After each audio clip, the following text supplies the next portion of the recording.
जय माता दी। आप सभी का आपके अपने चैनल वी इनक्रेडिबल ब्लॉग पर बहुत बहुत स्वागत है। माँ दुर्गा की कृपा आप सभी पर सदैव बनी रहे। माँ दुर्गा आप सभी की मनोकामनाएं पूर्ण करें। मित्रों, आज नवरात्रि का चौथा दिन है।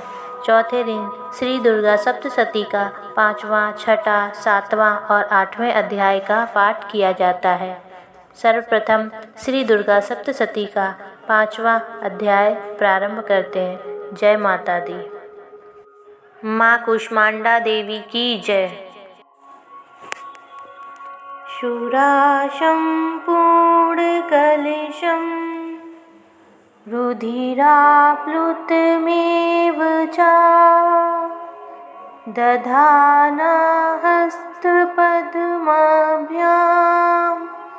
कुष्मांडा शुभदास्तु मे। जय माता दी। श्री दुर्गा सप्तशती का 5वां अध्याय। देवताओं द्वारा देवी की स्तुति और माँ अंबिका के रूप की प्रशंसा। ऋषि बोले, प्राचीन काल में शुंभ निशुंभ नामक 2 राक्षसों ने मद के बल में भरकर इंद्र त्रिलोकी का राज्य और यज्ञों का भाग छीन लिया। उसके बाद इन दोनों असुरों ने सूर्य, चंद्रमा, कुबेर, यम और वरुण के अधिकार भी छीन लिए। वायु और अग्नि के अधिकार भी छीनकर सब देवताओं को उनके राज्य से निकाल दिया। इस प्रकार देवतागण दोनों राक्षसों से पराजित होकर तथा स्वर्ग से निकाल दिए जाने पर भगवती देवी का स्मरण करने लगे। वह सोचने लगे कि भगवती देवी ने हमें पहले वरदान दिया था कि देवताओं का विपत्ति आने पर मैं आपका स्मरण करने पर समस्त आपत्तियों का समूल नाश कर दूंगी।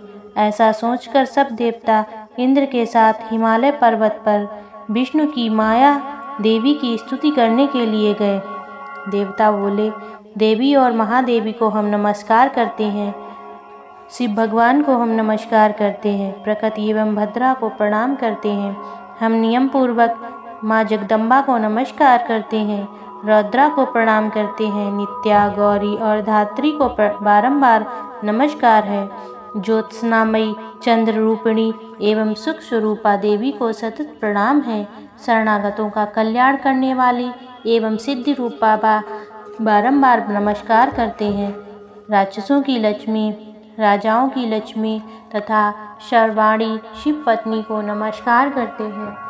दुर्गा देवी को दुर्ग स्थलों को पार करने वाली, दुर्गा पारा को सारा, सर्वकारिणी, ख्याति, कृष्णा और धूम्र देवी को सदैव नमस्कार है। अत्यंत सौम्य तथा अत्यंत रौद्र रूपा को हम नमस्कार करते हैं। उन्हें हमारा बारंबार नमस्कार है। जगत की आधारभूत कृति देवी को बारंबार नमस्कार है।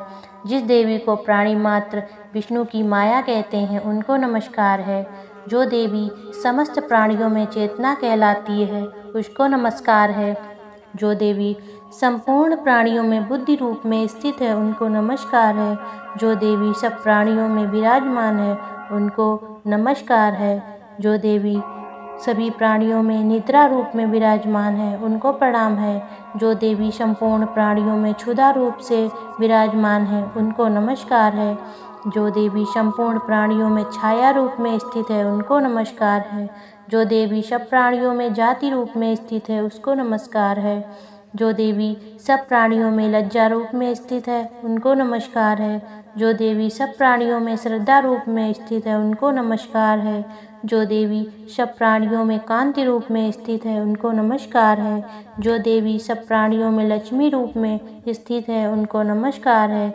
जो देवी समस्त प्राणियों में वृत्ति रूप में स्थित है उसको नमस्कार है। जो देवी समस्त जीवों में स्मृति रूप से विराजमान है उनको नमस्कार है। उनको बारंबार नमस्कार है। जो देवी समस्त जीवों में दया रूप में स्थित है उनको नमस्कार है। उनको बारंबार नमस्कार है। जो देवी समस्त जीवों में तुष्टि रूप में स्थित है उनको नमस्कार है। जो देवी समस्त जीवों में मातृ रूप में स्थित है उनको नमस्कार है। जो देवी सब जीवों में भ्रांति रूप में स्थित है उनको नमस्कार है। जो देवी सभी प्राणियों की इंद्रियों की अधिष्ठात्री है उसी प्रकार सभी में व्याप्त है, उस देवी को बारंबार नमस्कार है। जो देवी चैतन्य रूप से इस संपूर्ण जगत को व्याप्त करके स्थित है उसको बारंबार नमस्कार है। पूर्व काल में देवताओं ने अपना अभिष्ट फल पाने के लिए जिस माँ भगवती की स्तुति की और देवराज इंद्र ने बहुत दिनों तक जिनका सेवन किया, वह कल्याण की साधना पूजा ईश्वरी हमारा कल्याण करें तथा सारी विपत्तियों को नष्ट करें। राक्षसों द्वारा पीड़ित हम सब देवता उस परमेश्वरी को प्रणाम करते हैं तथा जो भक्ति पूर्वक स्मरण करने पर तुरंत ही सब विपत्तियों को नष्ट करने की क्षमता रखती है, वह जगदम्बा इस समय हमारा कल्याण करके संपूर्ण विपत्तियों को दूर करने की कृपा दया करे। महर्षि मेधा बोले, हे राजन, इस प्रकार सब देवता देवी की स्तुति कर रहे थे। उसी समय देवी पार्वती गंगा में स्नान करने के लिए आई थीं। उसी समय पार्वती जी ने देवताओं से कहा था कि आप लोग इस समय किसकी स्तुति कर रहे हैं। तब उनके शरीर से एक शिवा बोले, हे देवता, शुंभ दैत्य द्वारा निष्कासित एवं संग्राम में निशुंभ दैत्य से पराजित हुए मेरी स्तुति कर रहे हैं। पार्वती जी के शरीर कोश से उसी समय अंबिका देवी प्रकट हुई, जो समस्त लोकों में कौशिकी नाम से प्रसिद्ध हुई। जिस समय पार्वती जी के शरीर कोश से अंबिका प्रकट हुई उस समय पार्वती जी का शरीर काले रंग का हो गया था। उस समय उनका नाम कालिका देवी पड़ गया। वे हिमालय पर निवास करने चली गईं। शुंभ और निशुंभ के दूत चंडमुंड वहां आए और उन्होंने परम मनोहर रूप वाली अंबिका देवी को देखा। चंडमुंड शुंभ निशुंभ के पास आकर बोले, हे महाराज, एक सुंदर स्त्री हिमालय को प्रकाशित कर रही है। हे असुरेश्वर, हमने उस जैसी परम स्त्री को अभी तक कभी नहीं देखा। वह पता करना चाहिए कि वह कौन है, किसकी है। वह सब स्त्रियों में रत्न है। वह अपनी कांति से 10 दिशाओं को प्रकाशित कर रही है। चलकर उसे देख लें। हे स्वामी, तीनों लोकों में हाथी घोड़े मणि इत्यादि जितने हैं वह सब इस समय आपके घर में शोभायमान है। हाथियों में ऐरावत हाथी, घोड़ों में उच्च श्रेया घोड़ा, पारिजात नामक वृक्ष आप इंद्र से प्राप्त कर चुके हैं। हंस रहित रत्न जड़ित ब्रह्मा जी का अद्भुत विमान भी आपके पास है। महापद नामक निधि आपने कुबेर से ले ली है। समुद्र ने आपको कीलंजलि नाम की माला प्रदान की है, जिसके कमल कभी मुरझाते नहीं हैं। सोने की वर्षा करने वाला वरुण का क्षेत्र भी आपके पास है। रथों में श्रेष्ठ प्रजापति का रथ भी आपके पास है। हे असुरराज, मृत्यु से उत्क्रांति प्रदा नामक शक्ति भी आपने छीन ली है तथा वरुण का पास भी आपके भाई निशुंभ के पास ही है। निशुंभ ने समुद्र में उत्पन्न होने वाले सब प्रकार के रत्न भी अपने अधिकार में कर लिए हैं और ऐसे ही 2 वस्त्र भी अग्निदेव ने आपको दिए हैं, जिन्हें अग्नि जला नहीं सकती। हे दैत्यराज, इस प्रकार सभी रत्न रूपी वस्तुएं आप संग्रह कर चुके हैं। अब आप कल्याणकारी स्त्रियों में रत्न रूपी इस स्त्री को ग्रहण करें। ऋषि बोले, चंडमुंड के वचन सुनकर शुंभ ने सुग्रीव नामक राक्षस को अपना दूत बनाकर देवी के पास भेजा।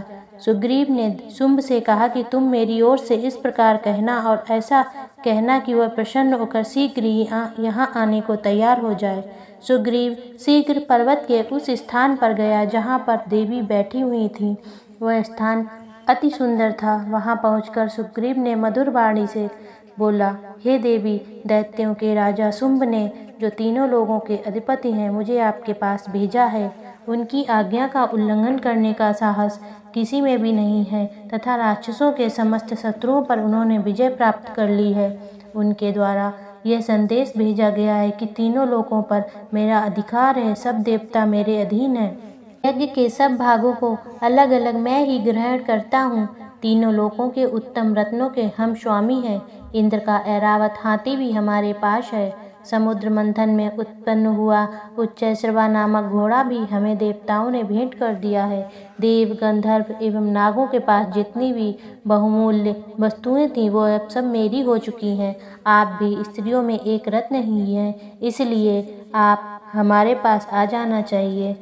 क्योंकि मैं रत्नों का भक्त हूँ, अब मैं तुम पर छोड़ता हूँ कि तुम मेरे साथ या मेरे पराक्रमी भाई निशुंभ के साथ विवाह कर लो। यदि तुम मुझसे विवाह करोगी तो अतुल महान ऐश्वर्य को प्राप्त करोगी। महर्षि मेधा ने कहा, दूत के ऐसा कहने पर भगवती दुर्गा मन ही मन मुस्कुराईं और इस प्रकार बोली, हे दूत, तुमने जो कहा वह सब सत्य है, इसमें किंचित मात्र भी झूठ नहीं है। शुंभ इस समय तीनों लोकों का स्वामी है और निशुंभ भी उसी की भांति पराक्रमी है, परंतु मैंने एक प्रतिज्ञा कर रखी है। वह प्रतिज्ञा ये है कि जो युद्ध में मुझे हरा देगा, मेरे इस अभिमान को खंडित कर देगा तथा बल में जो व्यक्ति मेरे समान होगा वही मेरा पति होगा। इसलिए शुंभ निशुंभ में से जो भी मुझे युद्ध में हरा देगा उसी से मैं विवाह करूंगी। मेरा यह संदेश उन तक पहुंचा दो। दूत सुग्रीव बोला, हे देवी, आप अभिमान से भरी हुई हो, मेरे सम्मुख ऐसी बातें ना करें। इस त्रिलोकी में मुझे कोई ऐसा नहीं दिखाई देता जो शुंभ निशुंभ को हरा सके। जब देवताओं में से कोई शुंभ निशुंभ के सामने ठहर नहीं सका, फिर आप जैसी कमनीय स्त्री भला रणभूमि में उसका मुकाबला कैसे कर सकती है। तुम मेरा कहना मानकर शुंभ निशुंभ के पास चली जाओ। ऐसा कहने से तुम्हारे गौरव की रक्षा होगी, अन्यथा जब वे तुम्हारे केस पकड़कर तुम्हें घसीटते हुए ले जाएंगे तब तुम्हारा गौरव नष्ट हो जाएगा।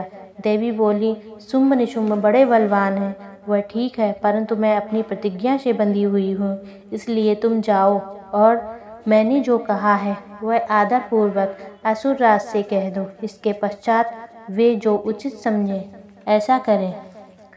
श्री दुर्गा सप्तशती का 5वां अध्याय समाप्त। जय माता दी। अगला अध्याय सुनने के लिए आप हमारे चैनल पर जाकर देख सकते हैं। अगर आपको ये वीडियो पसंद आती है तो कृपया वीडियो को लाइक करें और हमारे चैनल को सब्सक्राइब अवश्य करें। जय माता दी।